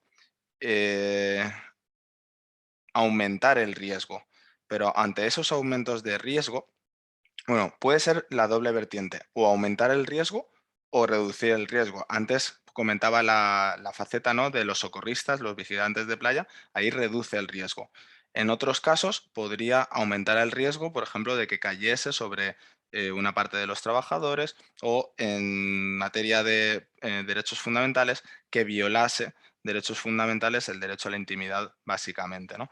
Entonces, ante este tipo de situaciones, como por ejemplo puede ser el de la violación de derechos fundamentales, la normativa y la jurisprudencia nos sirve. Ya tenemos un gran bagaje jurisprudencial en materia de videovigilancia. Por lo tanto, es aplicable y desde mi punto de vista, los drones, como lo que hacen es reforzar esa posible invasión, tienen que ser regulados y también enjuiciados de manera muy severa y muy estricta. Por lo tanto, aplicando el principio de proporcionalidad en sentido estricto. Eso respecto a lo que se refiere a la intimidad. En cuanto a la prevención de riesgos laborales, que creo que era por donde iba la pregunta, yo insisto, creo que la normativa en materia de prevención de riesgos laborales ya es suficiente y la jurisprudencia también nos ayuda. Por lo tanto, quizás es necesario incluir este elemento a la hora de juzgar, pero no deja de ser un elemento más como puede ser cualquier otro. Yo no veo que tenga demasiada incidencia a la hora de valorar si, o de que el trabajador, en su caso, por ejemplo, víctima de un accidente de trabajo, se vea incapacitado para ejercer su tutela judicial efectiva o para ejercer su defensa. No lo veo por ningún lado, ¿verdad? Gracias por la Tá pregunta. certo. Obrigada pela resposta. Muito obrigada, doutor Oscar. A Luciane quer ler para a gente uma outra questão agora? Eu vou fazer uma questão para a doutora Suzana. Obrigado pela exposição, doutora Suzana. O doutor também fez uma explanação sobre o teletrabalho, então é um pouco abrangente, mas eu gostaria que a doutora Suzana respondesse para a gente. Eu assisti em uma outra palestra da OB também aqui mesmo no webinar, que existem novas tecnologias que eles colocam chips, o trabalhador, se ele parar de digitar, ou se ele sair da frente do computador, o computador, se ele ficar sem função durante alguns minutos, ele já sabe que o trabalhador parou de fazer a sua função. Então, já existe algumas técnicas, alguns programas, né, que são programas que eles instalam nos computadores dos trabalhos para evitar algumas fraudes do trabalhador. Então, eu gostaria que a senhora falasse para a gente. A palestra deixa a gente até com um pouco com medo da forma como eles colocaram de Luciane, aplicativos. isto já existe há algum tempo, que é um controle completamente intrusivo e violador do direito à privacidade do trabalhador. Não é pelo facto do trabalhador celebrar um contrato de trabalho. O professor Júlio Vieira Gomes costuma dizer que a cidadania não fica à porta da empresa, ok? Portanto, ele celebra um contrato de trabalho e o trabalhador continua a ser cidadão e continua a ser protegido pelas regras constitucionais e um dos mais importantes direitos de personalidade, o direito à privacidade. O que é interessante, nem sei que adjetivo veio de utilizar, mas o que é interessante é perceber que na internet vemos inúmeros programas disponíveis, alguns até gratuitos. Eu vi um aqui há uns tempos que dizia controle 36 trabalhadores em simultâneo. Ou seja, existem diferentes programas instalados em computadores, de forma, o trabalhador nem sequer faz ideia, ok? Em que controlam tudo o que nós fazemos. Quando eu digo tudo, é as mensagens que eu escrevo no WhatsApp, os comentários que eu faço nas redes sociais, quanto tempo eu estou, o que eu escrevo, enfim. E isto é um controlo que não é lícito, como é óbvio, não é? Há outras formas de controlar o horário de trabalho, mesmo trabalhando à distância, não é? Mesmo sendo teletrabalhador. Há outros programas, outros softwares em que abre-se o computador, vai-se a uma determinada plataforma, é quase como o antigo picar o ponto, não é? Em Portugal também já há muitos anos frequento os dados biométricos, em especial a impressão digital e o reconhecimento da face e da íris. E à distância também é possível haver assim esse controle. Agora, esses programas que a Luciana estava a falar, não. E existem muitos à disposição de entidades empregadoras, ou seja, o empregador até pode estar nas Caraíbas a beber um morrito, não é? E abre o seu computador e está a controlar os trabalhadores, o que fazem, o que deixam de fazer e o que escrevem, enfim. Até porque muitas vezes as regras de conduta internauta não estão devidamente esclarecidas por parte do empregador e o trabalhador muitas vezes acede até ao seu próprio e-mail pessoal, não é? E o empregador pode perfeitamente ver o que é que ele está a escrever, enfim. Não sei se respondi à sua questão. Na verdade, eu ia perguntar nem era bem questão, era mais sobre um a comentário, legislação. Eu ia complementar com a legislação, porque, como o doutor Carlos falou, a gente tem bastante falha na legislação com relação até essa parte. Então, a gente vai ter muitos processos trabalhistas e a forma como a senhora vê assim que a gente vai conseguir vai ser necessário, pós-pandemia, uma nova legislação, porque a gente passou no Brasil por uma reforma há pouco tempo. Então, uma nova legislação para conseguir agregar todas essas informações, para poder conseguir... O doutor falou, os advogados agora vai ter muito trabalho, mas aí qual que é a visão de vocês? Assim, uma nova legislação para poder complementar, nesse caso, essas novas tecnologias que vão ser necessárias para poder controlar melhor o trabalho, né?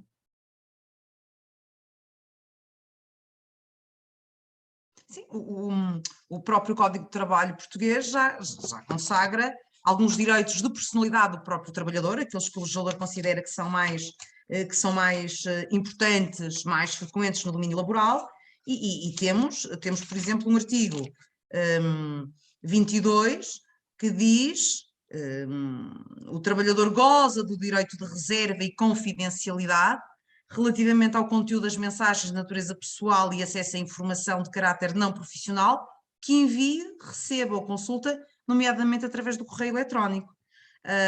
E claro, depois tem um número que diz que o disposto neste número não prejudica o poder do empregador estabelecer regras de utilização dos meios de comunicação da empresa, não é? É possível a entidade empregadora, e em Portugal volta e meia, ouvimos casos desses, em que o empregador diz aqui vocês não podem aceder a nenhum site a não ser este e este. E o trabalhador está impedido de aceder do computador da empresa. Claro que hoje em dia, com os smartphones, isso também é uma falsa questão, não é? Porque eu posso não aceder no computador propriedade do meu empregador, mas posso aceder no meu telemóvel. É muito complicado. Aqui tem que haver sempre uma relação, obviamente que a relação de trabalho é uma relação desequilibrada, não é? É uma relação assimétrica, mas como eu costumo dizer muitas vezes, nem todos os trabalhadores são os pobres coitados, nem todos os empregadores são uns ricalhaços, não é? Tem que haver aqui um equilíbrio na relação, efetivamente. Falando na minha atividade, não me ficaria bem estar a vigiar um exame e, ao mesmo tempo que estou a vigiar um exame dos meus alunos, estar a postar nas redes sociais, não é? Não é só preciso ser sério, é preciso parecê-lo. E, portanto, parece-me que tem que haver aqui uma visão equilibrada. Eu não posso estar todo o tempo no meu tempo e local de trabalho, seja o local de trabalho no domicílio ou seja nas instalações do empregador, nas redes sociais. Não me parece bem ou no site a fazer compras à distância, não é? Online. Enfim, agora, a entidade empregadora instalar no meu computador, que por acaso eu até trago para casa, instalar programas que lhe permitem ver tudo o que eu faço, aí, Luciano, não. Obrigada, doutora. Controle altamente intrusivo e ilícito, ok? E violador do direito à privacidade do trabalhador. Sim, esse tema, ele abre muito, né? A pessoa pensa, vai pensando, ele traz muitas questões. Agora eu vou ler uma... Débora, isto é outro tema, Exatamente, é? já abriu tanto que vai ser bom. Eu vou ler uma questão agora para o doutor Carlos, tudo bem? O Fabiano Teixeira perguntou, já é pacífico na jurisprudência, conforme julgado do STJ, que o WhatsApp não é válido como prova. Como fazer prova de que você está trabalhando hora extra no teletrabalho? Acho que é isso que ele quis dizer. Por exemplo, o empregador te manda uma mensagem pedindo para você trabalhar mais um pouquinho e você não vai poder usar isso como prova no processo? Tendo em vista esse julgado recente do STJ? Olha, eu não sei a que julgado ele está se referindo. Até o que eu conheço da evolução da jurisprudência, até tem se admitido, sim, o WhatsApp como meio de prova. Talvez essa referência que ele tenha feito é uma decisão, que a meu ver parece até isolada do STJ, que fala na questão da violação de sigilo de mensagens enviadas em grupo, né, que aí teria gerado indenização. Enfim, eu particularmente não vejo irregularidade no uso do WhatsApp ou de mensagens do WhatsApp como meio de prova. E também não acho que a jurisprudência esteja pacífica no sentido negativo. O grande problema sempre está relacionado a essa questão diz respeito à autenticidade ou não das mensagens. Primeiro, todo mundo deve saber que é possível você simular uma conversa no WhatsApp, né? Tem vários aplicativos em que você pode simular uma conversa. Segundo, você tem a integridade da prova como válida. Então, se eu tenho elementos ali que vão permitir, né, que se faça a aferição da autenticidade da prova, não há problema nenhum. Embora você tenha os registros dessas mensagens criptografados, é possível, com recursos de cadeia de custódia, que é o nome técnico que se dá, identificar-se de onde partiu a mensagem, onde ela chegou, como ela trafegou, enfim, né? Isso é plenamente possível se fazer. Então, eu acho que o que se tem que analisar é fazer uma investigação relativamente ao conteúdo da prova, a veracidade da prova, e não ao seu conteúdo. Se o conteúdo for indiscutível, né, não há problema nenhum. Agora, é importante se observar que há outros meios de prova digital que também podem dar o mesmo sentido, né? Então, por exemplo, quando o empregado trabalha em regime de teletrabalho, logado, né, como se diz, ou seja, conectado ao sistema da empresa, você tem o momento que foi feito o login, o momento que foi feito o logout, o logoff, tem o IP da máquina que foi feito, isso tudo é passível de rastreamento digital, né? Plenamente possível. E os próprios serviços de geolocalização que existem e que também são disponíveis para isso. Claro que nós temos que sempre nos preocupar com a questão da privacidade, nós temos uma lei recente no Brasil que vai na esteira da legislação europeia, a Lei Geral de Proteção de Dados, e ela também define critérios para o uso dessas informações de caráter pessoal e que podem constituir dados sensíveis. Mas um recurso hoje muito utilizado para vários fins é o da geolocalização, inclusive para se saber onde estava a pessoa no momento X ou Y, né, a partir justamente dos seus dispositivos móveis, né, que hoje nos denunciam em todos os lugares onde nós estamos. Então, eu acho que é uma questão bem complexa e nada pode ser descartado de plano, né? Os meios digitais hoje eles oferecem muitas formas de se provar a existência ou inexistência de um fato, e o que nós temos que fazer é cada vez mais nos especializarmos justamente no uso das provas digitais, porque eu acho que, inclusive, nos dão mais segurança do que as provas físicas. As provas físicas, muitas vezes, são manipuladas e não deixam rastros, ou você tem que fazer uma perícia grafotécnica, é muito difícil, às vezes, identificar a falsidade. Mas as provas digitais hoje nos permitem isso. Então, acho que é perfeitamente possível se buscar esse caminho para fazer a prova do trabalho extra. Obrigada, doutor Carlos. Eu gostaria de agradecer a todos. Tem muito mais questões, porém o tempo realmente está pegando na gente. Eu não posso ler, senão eu abriria todas as outras questões. Esse tema é muito amplo, é muito bom. Foi excelente o evento, muito obrigada, agregou muito, a gente aprendeu muito hoje. Acho que todos os acadêmicos e as acadêmicas hoje presentes aprenderam demais. Eu gostaria de agradecer ao doutor Oscar, a doutora Suzana, ao doutor Carlos Eduardo. Muito obrigada. Antes de encerrar, eu vou tirar um print para a gente marcar esse momento. Por favor, sorriam. Peraí. Agora. Ficou ótimo, gente. Muito obrigada. É isso. Boa noite a todos. É muito simpática, Débora. Duvido que tenha ficado bem, mas ok. Ficou ótimo, sim. Muito obrigada, doutor Oscar, doutora Suzana, doutor Carlos. Boa noite para os nossos participantes, também os acadêmicos. Foi um prazer. Boa noite, doutora Luciana, doutora Sueli. Obrigada. Boa noite para todos. Muito obrigada. Boa noite, Boa obrigada. noite. Muito obrigado. Foi um prazer. Tchau, tchau.